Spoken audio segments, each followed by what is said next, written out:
Be yourself. I know it's really cheesy. Everyone says it all the time, but there is someone out there that needs to hear your voice. And so, yeah, be you, be weird, be quirky. And again, socialize in your own way. That has been the most important thing for me. And yeah, I just cannot stress enough. It's something that I wish someone had told 15-year-old me. There is a space for you in whatever language that you want to learn. And so just go and find it. It's there.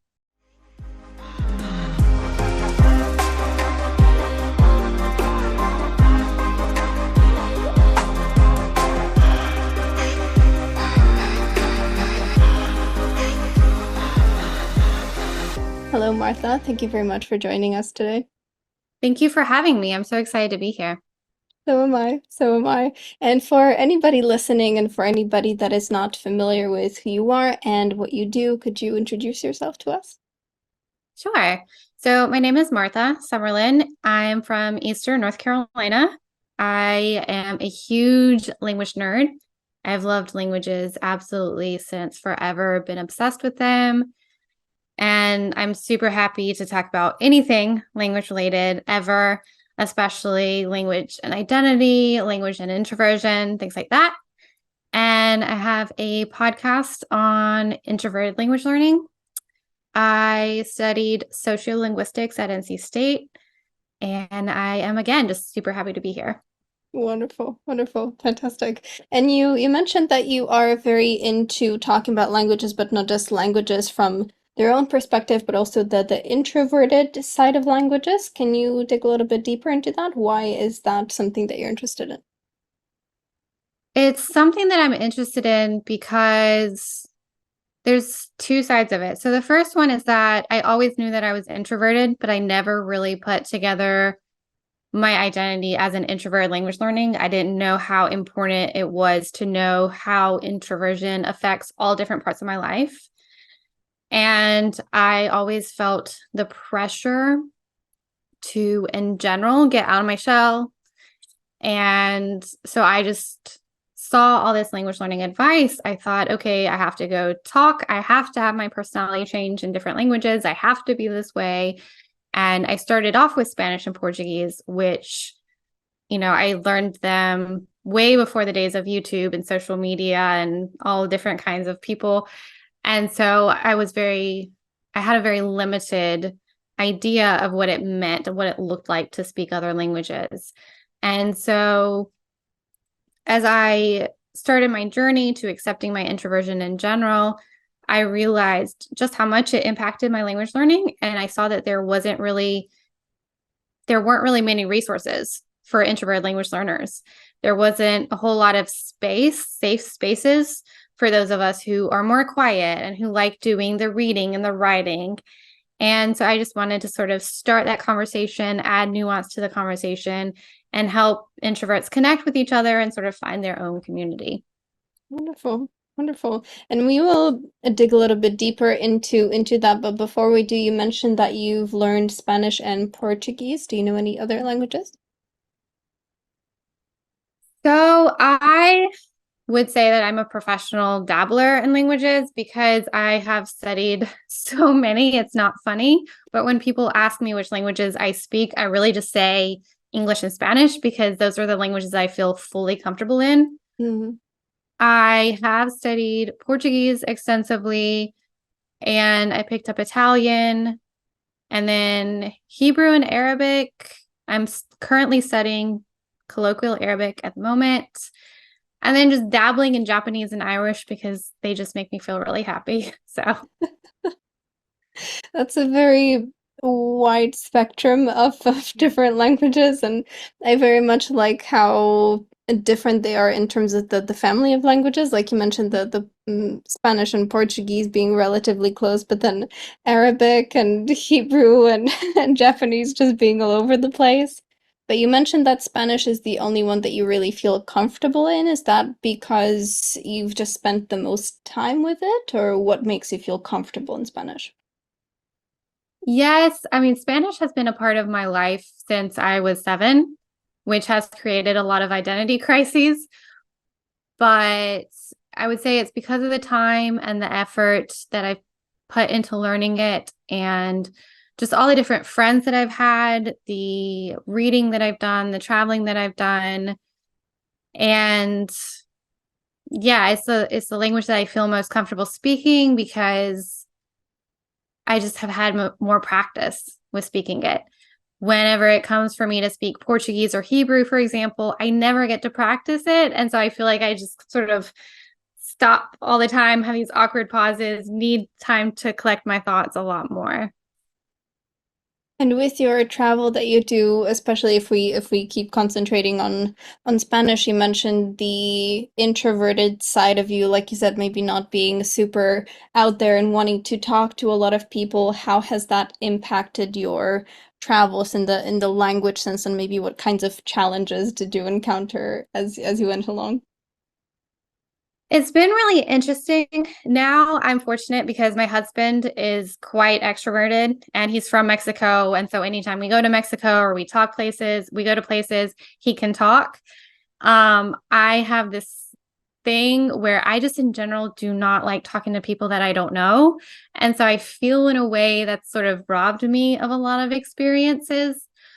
But one thing that I used to do all the time when I was single is I would be able to just, go and travel whenever and wherever on my own. And I would connect with people on websites like Couchsurfing or something like that beforehand. So we would have conversations beforehand, and then we would arrange to meet up at this public place, always public place, safety first.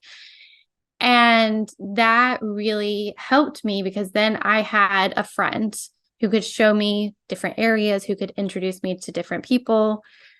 There was a time when I went to Puerto Rico, and it was like I got in contact with this one guy who was in contact with this other person and these other people. And so it ended up being like five of us who would travel around the island together.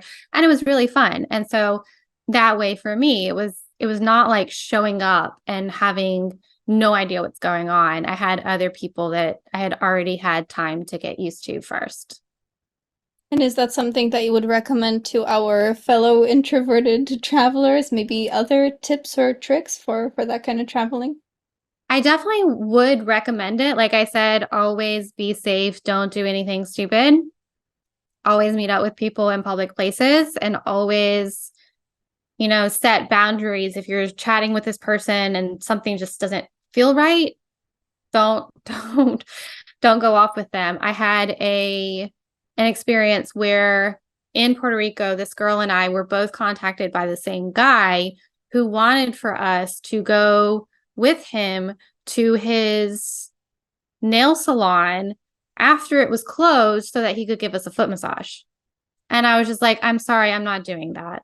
So, I mean, that's probably a very obvious example. Everybody may be just like, no, that's a huge red flag, but definitely vet the people out beforehand. And as far as other tips and tricks, just know why you're going. This trip is for you. And so if you want to, there's also ideas like you can check out Meetup, you can check out Eventbrite for events in the area, but also honor your energy. If you don't want to go and you don't want to talk to all these different people, it's going to make you uncomfortable, don't do it. Or if you want to push yourself to go to one event, that's fine. Just don't feel like you have to fill your calendar with all these different events. And I'd love to come back a little bit to what you mentioned before, that it took you a little bit of time to, I suppose, get used to yourself being an introvert in other languages as well, or in language learning in general. What was your journey with that? When did you realize that, oh, hey, it's okay to be this way? It was actually about a year and a half ago, I think. So I always knew that I was an introvert growing up. There was never a question with that. My mom would use that word all the time. And my sister was the opposite of me. She was very loud. She loved being the center of attention. And everyone would ask me, why aren't you like your sister? And I was just like, because we're two different human beings. I mean, why are you asking me this question? And I was always the kid in the corner with the book. And I loved school because I could, sort of hide behind a book all the time, right? And I mentioned starting to learn Spanish when I was 7, then Portuguese came along when I was 15. With those, again, I felt like I had to be a certain way in the language. It was all I saw, was very loud people together all the time, and very loud personalities. And so I thought, okay, I just have to do this. I did it for a while. It didn't feel comfortable, but I didn't see anything else. And then, like I said, Hebrew and Arabic came along when I was in college because I was studying the history of the Levant. And so in the Middle East. And so I thought, okay, I need to understand the cultures. With those classes, again, it was a little bit different. So to back up a little bit, when I was studying Spanish, for example, I went to a small school and all the teachers knew me. I knew all my classmates. I had known my classmates since I was like 3 years old. And so it was a very familiar environment. And in college, of course, there were new people every semester, but still, my Hebrew classes were small. My Arabic teacher was amazing. And I've always loved presenting. Like, I'm very shy. I hate impromptu conversations, but I love public speaking. I love acting. I love doing things like that. As long as it's planned out, I know what I'm doing. I know what I'm saying. It's fine. That makes sense. So giving presentations in class was never a problem. If you want me to raise my hand in class, that's a problem. But presentation's fine. And I would also always find the quiet kids in the class and sort of pair up with them. And so it was still a very safe space, a safe bubble. But the one thing that I did notice was that I tended to either go all in with my language studies and online, my language partners. I didn't really know boundaries were a thing. I didn't know it was okay to say no, to practice with just one language partner. And so I'd either go all in with that, or I would go all in with my non-language life. And my friends would, complain if I was going all in my language life, but I was just like, I don't know what to do. I don't know how to create this balance. And I thought that, again, I had to get out of my shell. I had to talk all the time. And so I felt pulled in all these different directions, and I felt a lot of pressure, and I didn't know what to do with it. And I think that's something that a lot of introverts do, is sort of trying to mask and trying to be normal, because you get all these messages from society telling you, you need to be social, you need to go out and be with people. And I felt really out of place in general, because I think there are a lot more multilingual people in the US than people give us credit for. But I also feel like, in general, a lot of people are multilingual because they need to be. And this is not to say one group is better than the other or anything like that. It's very different. And so I didn't really know a lot of people who were learning languages just because they loved them.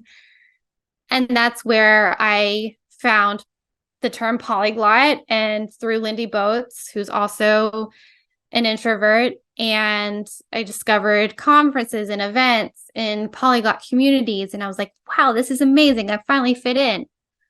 But then I started doing the same thing, going to all these events and all these talking stuff and getting tired again.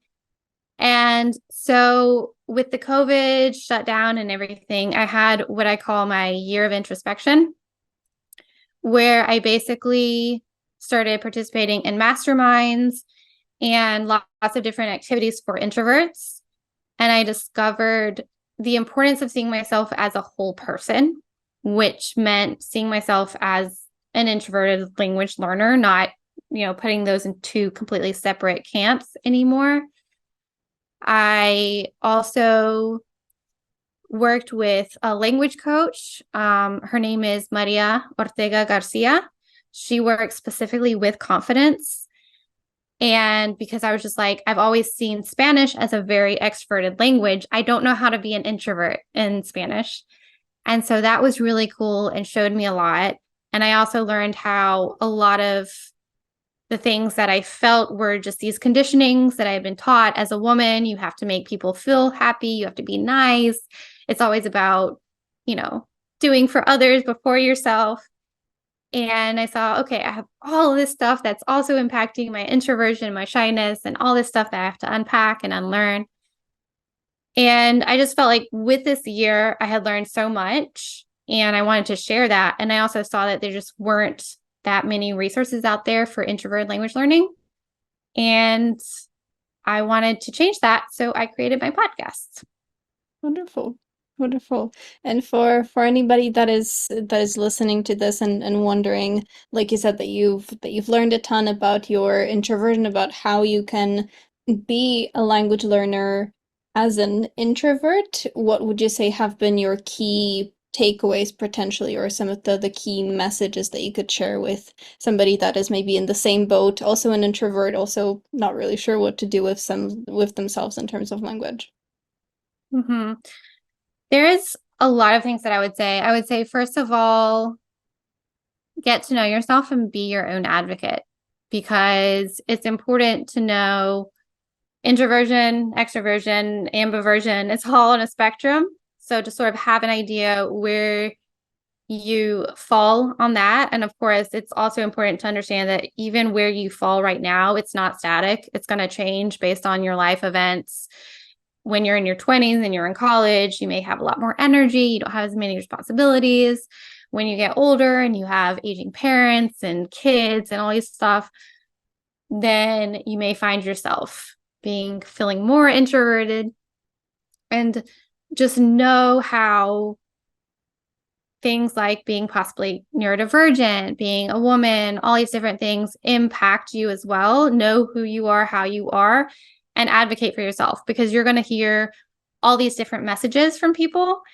And it's really easy, especially in a world that is designed for extroverts, designed for men, designed for neuronormative people. It's really easy to feel like there's something wrong with you, that how you feel is not normal, it's not okay, it's not good. And if you can speak up for yourself, then that is not only helping yourself, it's helping other people. It tends to be kind of like this catch-22 a little bit with introverts, in that we don't necessarily want all of this attention, but we have to put ourselves out there in order to see other ways of being.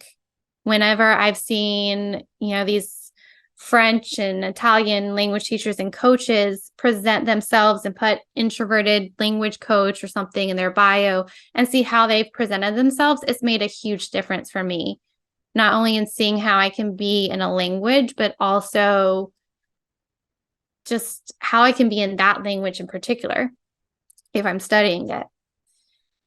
And I would say also be selective, be as selective as possible.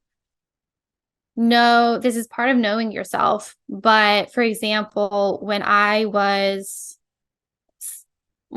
was looking for someone to study Portuguese with, I found this teacher who is amazing and fantastic, and he teaches Portuguese through Spanish. His main audience is native Spanish speakers. And so for someone like me, it's an amazing exercise in laddering using Spanish to learn Portuguese. But I was like, okay, you have to buy his entire course from beginner to advanced. I don't need that. The classes are at 8 p.m. or 9 p.m. I'm in bed by that time because I am a proud grandma. And it's big classes and he's a lot of energy. So a lot of energy at 8 p.m. is not going to work for me. And so it was really hard to say no because I was like, it's an amazing opportunity to ladder languages, to practice two at once, but it just didn't work. And so then later on, I found this other teacher who does everything in Portuguese. So there's no laddering, but there is that immersion. And she has small conversation groups that are like 3 to 4 people. And sometimes not everyone shows up. So it's even like 2 people or maybe just you and her. And she comes to class with flashcards. And so each flashcard will have a question, and everyone who comes takes turns going around and saying, or takes turns answering the question, which is so introvert friendly and so shy person friendly, because lots of times I have something to say, but I don't want to raise my hand and say it.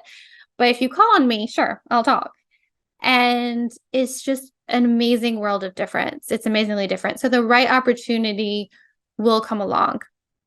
And then the last thing I'll say is to get a language parent, as it were. I was listening to this podcast interview by Molly from Irish with Molly. She is fantastic. She was actually the one who mentioned getting a language parent, because basically when we're growing up, we hopefully have, this safe environment, these safe people to help us learn the language and grow in it. And we still need that as we're getting older. And so lots of times that may take the form of a language coach. Language coach is sometimes it's kind of a new concept for people. They're used to language teachers. Teachers tell you what to do, how to do it. Language coach is more mindset, more it can depend. Each coach may have their particular area of focus. Like Maria is more confidence, Bronte Singleton's more organization and finding your guiding principle. And so it sort of depends with that, but it's really helpful to have someone who can hold you accountable and who knows your struggles. And if they speak the language that you're learning, even better. And it's just really important in general, overall, to find examples of how you want to be in a language. If you want to be louder, that's great. Go find louder people. If you want to be quieter, go find quieter people. Find the quiet corners of the language and stay there, because there is a place for you in the language. It may not feel like it at first, but there is a place for you. I think that ties very nicely into something I wanted to come back to, something that you said at the beginning with introverted language coaches that you found. I think you mentioned in French, and you liked how they presented themselves. What does that mean? How did they present themselves, and what did you like about how they were showing themselves in a different way than what you've maybe seen before? I think the first thing would be, and it's something I hadn't really thought of until I interviewed one of my recent guests who mentioned that if you pay attention, a lot of YouTubers are very high energy, which is great. But if that's all you see, you can kind of tend to feel out of place. And so I think the first thing that really caught my attention with these language coaches was that they were kind of calm and quiet, and maybe, didn't post 5 times a day. Maybe it was once a week or twice a week. And it was just a very more kind of like, I identify with this. I identify with this energy, and I can be webinars, it's fine. But taking an hour-long class or an hour and a half long class with someone who's that high energy would probably wear me out. And so with these coaches, it's the way that they show up, the way that they present themselves. And also you notice that, or at least I noticed that, they tend to have small groups. They'll say, hey, I want to have a conversation club, 3 to 4 people. And yeah, that just for me made all the difference in the world. With French, I follow her just because I love her style. She also emphasizes mindfulness, and will have these retreats or these journaling activities to express yourself authentically as a quiet person in French, which I think is amazing. With Italian, I did work with this coach, and she even told me one time that she was sometimes questioning herself, like, what am I doing? I'm not a huge talker. Why am I doing this work? And for me, it was just like, I am so grateful that you're doing this work, because you're showing me an example of how I can be more quiet and more introverted in Italian. And I feel more comfortable talking with you, and I feel more comfortable having these long conversations, and we can have these deep conversations. And it is absolutely amazing and just the best thing ever. So, And with these kinds of what you mentioned, these small group lessons or small group speaking practices and these deeper conversations? Are there any other maybe exercises or ways to practice that you've found for yourself that you could recommend for our fellow introverts? So I think one thing is time, which sounds really sort of silly, but the girl that I'm working with now with Japanese, she offers packages of 10 minutes, 20 minutes, 30 minutes, which is amazing. Because for me, even if I'm having the lowest energy day, I'm like, okay, I can do this for 30 minutes. I can do this for 20 minutes. It is fine. A lot of what I saw earlier was hour-long classes, which is great. But I find myself really around the 45-minute mark, really sort of going down, right? And Hebrew classes online, when I took those, they were an hour and a half twice a week, which can be really exhausting. And so it's kind of like tricking your mind to say, okay, I can do this for 10 minutes. I can do this for 20 minutes. I can do this for 30 minutes. There's also, I think a lot of introverts prefer writing to speaking. And so there are ways to practice speaking. I think Bronte that I mentioned, she does primarily voice messages, which is also a perfectly valid way to practice speaking so that you don't have the pressure of face to face. And then there is an Italian speaking group that I'm in, and it's asynchronous. So basically, people post videos whenever they have time, which is also fantastic. And that way you don't have to sit there for an hour and figure out, okay, what can I say next? I have nothing to say. What can I say? So that's with speaking. There are definitely introverted friendly ways of speaking. There's also, I forgot almost, Jonathan Higgins has, it's sort of like the asynchronous thing. It's basically you pick what language or languages you want to practice each month. You sign up for the month. He gives you prompts and you record yourself. It's nobody sees you. It's all just a recording, and people give feedback on that, and you give feedback on other people, which is a great way to sort of build community and get to know people and practice speaking without, again, that pressure of face-to-face or a specific time commitment. With writing, there are ways like Journaly, which I use all the time. Native speakers give you feedback. And then there's also the app called Slowly, which is getting slowly more and more attention. It's, for me, I'm super old school in a lot of ways. It's basically an app where you write to someone to practice the language. You can also, like for me with Arabic, I write as much as I can in Arabic and then I finish in English because I'm like, I'm sorry, I don't know that much yet. And let's say I'm sending it to someone in Jordan. Even though it's an app, even though it's online, it's going to take however long it would take me to fly to Jordan for my letter to get to that person. And then when they respond to me, it will take as long as it would take to fly to get to me. And you can sort of see when you have incoming letters, you have to wait for it. And it's really exciting. And you also set your expectations on your profile. You can say, I will respond in a month, in a week, in a day. I prefer short letters, medium letters, long letters.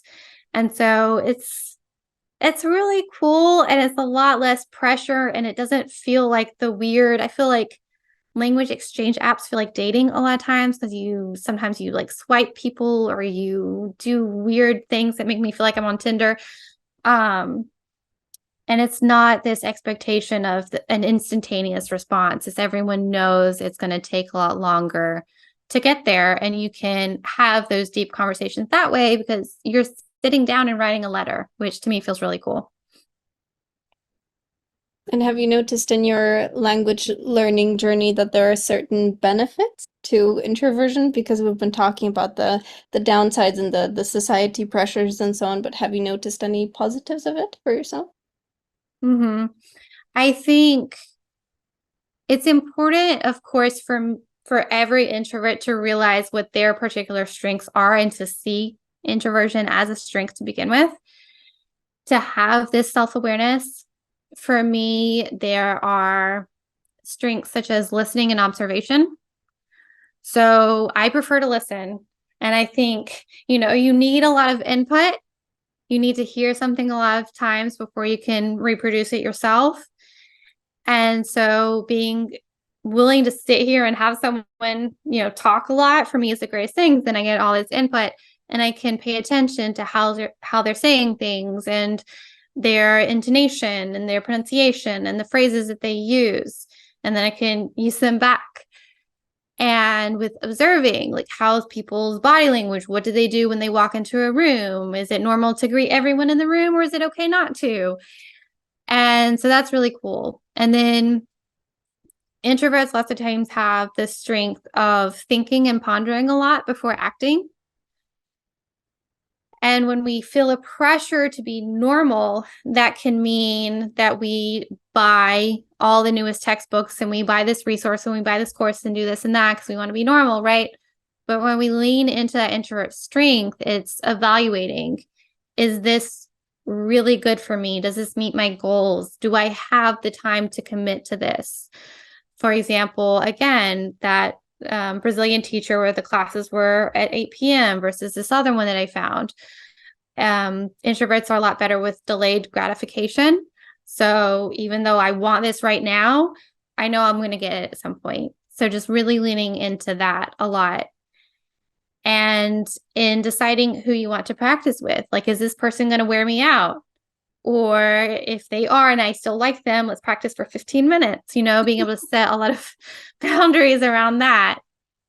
And then with reading, I mean, for me, I love reading because I get to travel in time and space and I get to interact with all these people who took the time to put their thoughts on paper.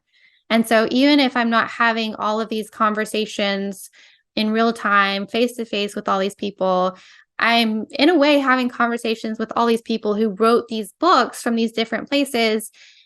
And I mean, I think that's amazing. It's something that gets me really excited. I get to learn about different events from different perspectives. Something that's told one way here in the US is told a different way in Italy and in Spain and Mexico. And so it's really, really cool. And so I think one of the things also to remember is that, introversion is a strength. All introverts have learned at least one language. And so introversion is not something that's going to hold us back. And so we can do it again. And so if you love reading, go for it. Do reading. Do whatever really makes you happy. And if you really want to practice speaking and you find it's hard, then there are introverted ways of doing it. But also, I mean, it's not everyone's goal is to speak, and that's okay. And what would you say alongside what you just said, that introversion is genuinely a strength? Have you encountered, or maybe you yourself, have you pondered on any of the misconceptions or stereotypes of being an introvert, whether in language learning or just in general, something that you would like to debunk? So many. I think the idea of introversion and language learning is still something that's very much growing. So I haven't really seen that too much. But in terms of being an introvert in general, yes. It's, for example, something that is labeled as scientific when you take tests like the Big Five. I cannot stand the Big Five for so many reasons, because introversion, for example, is described as what you are not. You are not social. You're not this. You're not that. And so a lot of people, I have not met a single introvert that has not said, I always thought there was something wrong with me, right? Which for me is really, really frustrating, because we do live in a world, as I said, that is designed for extroverts. And so anytime that you don't want to go out to this party, you don't want to go out to this, you don't want to go out to this event, you try to explain you have a low social battery, people tend to take that really personally. I think introverts are a lot of times described as not social or antisocial, which is not true. We're very social. We just socialize differently. Lots of times shy and introverted are used as synonyms, and guess what? They are not. I do say I'm shy, But I've met several introverts that say, no, I'm not. I'm not shy at all. And there are extroverts who are shy. So it's not one and the same. And I think there's a lot of, in general, this idea that we're not doing things right. You have all these expressions. If you pay attention to how people talk about other people, you have all these expressions like, oh, well, it's always the quiet ones that you have to look out for.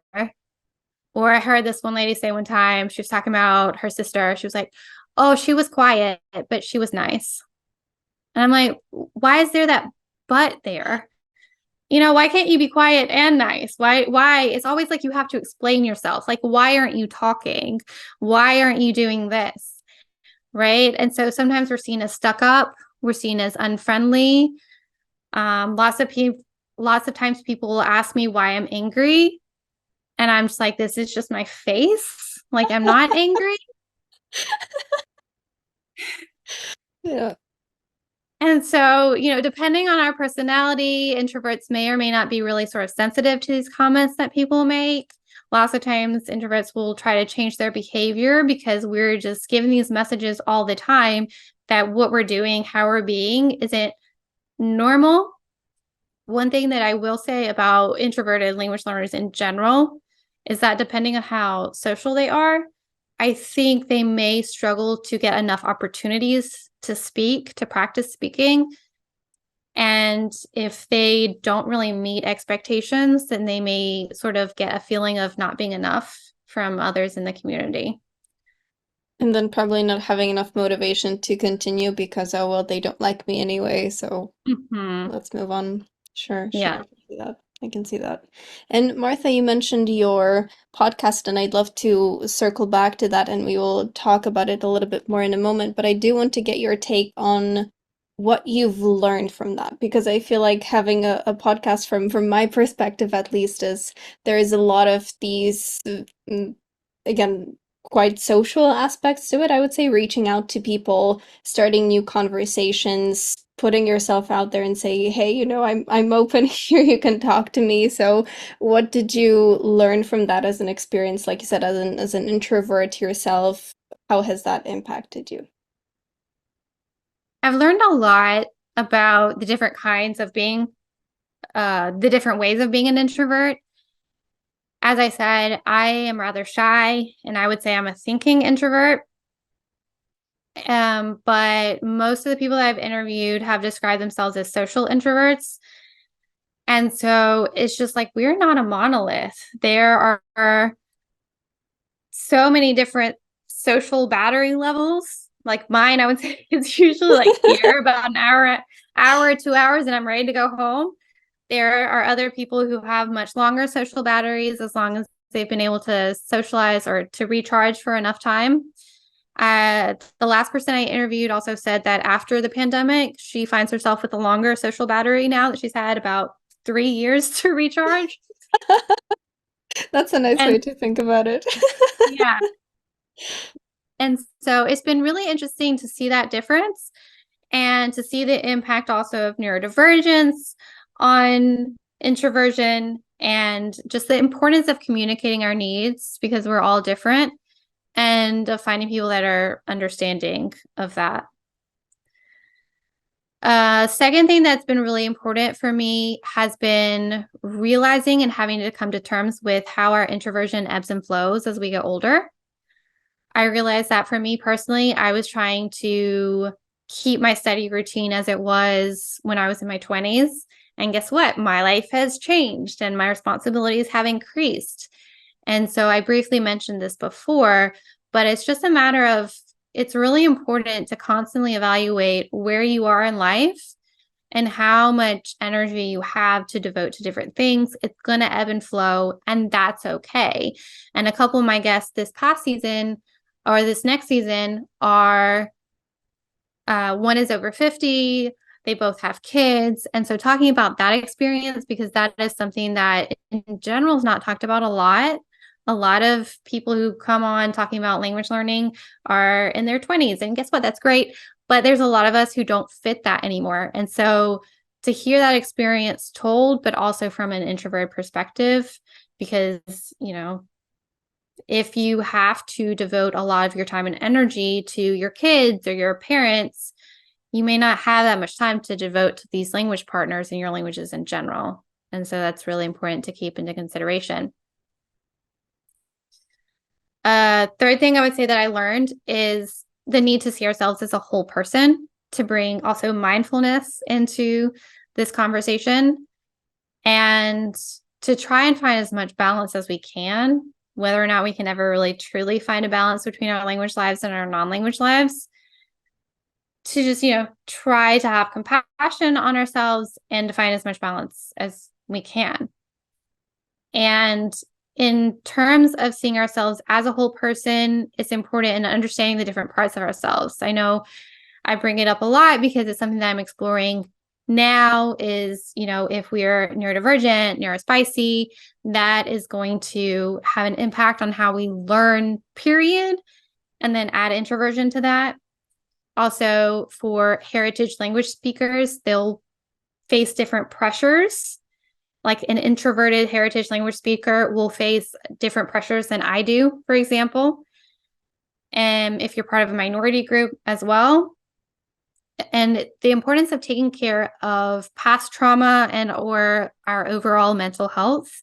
And I think one thing that's can be really helpful with that is finding like mental health resources in your target language. And so whether you're studying that on your own or with other people, it's still really important. And that way you're sort of taking care of multiple aspects of yourself. And I have to say that what I really appreciate about having these conversations, having started this podcast, is that, introverts are so great at providing nuance and thinking about things and saying, hey, this doesn't make sense. And so the introverts that I've talked with have been adding a lot more nuance to the conversation, a lot more mindful approach in terms of getting out of hustle culture in general and getting away from a sort of competitiveness that you can find a lot in the polyglot space, and just being really sensitive to energy levels and how to maybe practice differently and think outside the box, which has been really, really interesting to see and to hear all of their different perspectives. And just at the end of the day, how there's no one size fits all advice for everyone. I think that's part of that adding nuance. And it's why on my podcast, I've wanted to showcase these voices. I've wanted to highlight this, hey, we're introverts and it's normal. But then also each introvert that I've interviewed for this upcoming season has brought out a unique perspective that I think is really important and that people just really need to hear. I would love to reiterate for anybody listening what you said at the very beginning of what you started talking about here, that your language routine or your learning routine will change, and it can change, and it's okay for it to change. I feel like a lot of my students as well get really stuck in that oh, I used to spend 3 hours every day studying and now I can't do that, so I'm failing. Well, no, you're just changing. Your life is changing. Like you said, your responsibilities are changing, and you can't really expect everything to change besides this one little thing that I'm doing here. That's gonna stay the same. So that's a very good point, Martha, and I'd love to again bring that up for anybody listening. And even what you said at the end here, that it's okay that your learning style is different, and it's okay that you need different materials, and it's okay that you don't use the same, let's say, website or the same flashcards or the same language apps or whatever as other people. Just because it works for them doesn't necessarily mean that it has to work for you. And that's a really important point. I feel like everybody needs to hear much more often. And what you're talking about here, and I feel like that's all very interesting, and I'm sure a lot of people are very curious about what else you talk about, and then maybe digging into your podcast. Where can people find your podcast? They can find my podcast. It's called Shh, I'm Learning.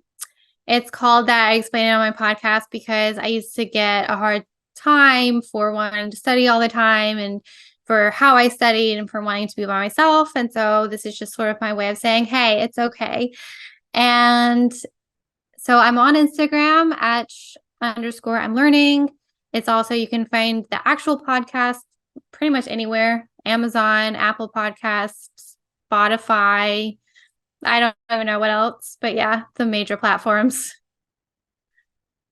Yeah, I get that too. I can list about three and then everywhere else. Yeah, exactly. Wonderful, wonderful, perfect. And Martha, do you have any final words, final pieces of wisdom that we haven't touched on yet? I would say just the biggest thing is be yourself. I know it's really cheesy. Everyone says it all the time, but there is someone out there that needs to hear your voice. And so yeah, be you, be weird, be quirky. For me, when I find people that are more quiet or more quirky or whatever, I feel at home with them. I feel comfortable with them.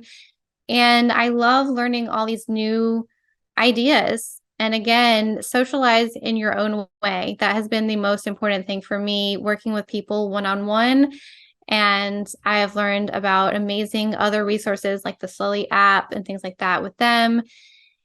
And yeah, I just cannot stress enough. It's something that I wish someone had told 15-year-old me. There is a space for you in whatever language that you want to learn. And so just go and find it. It's there.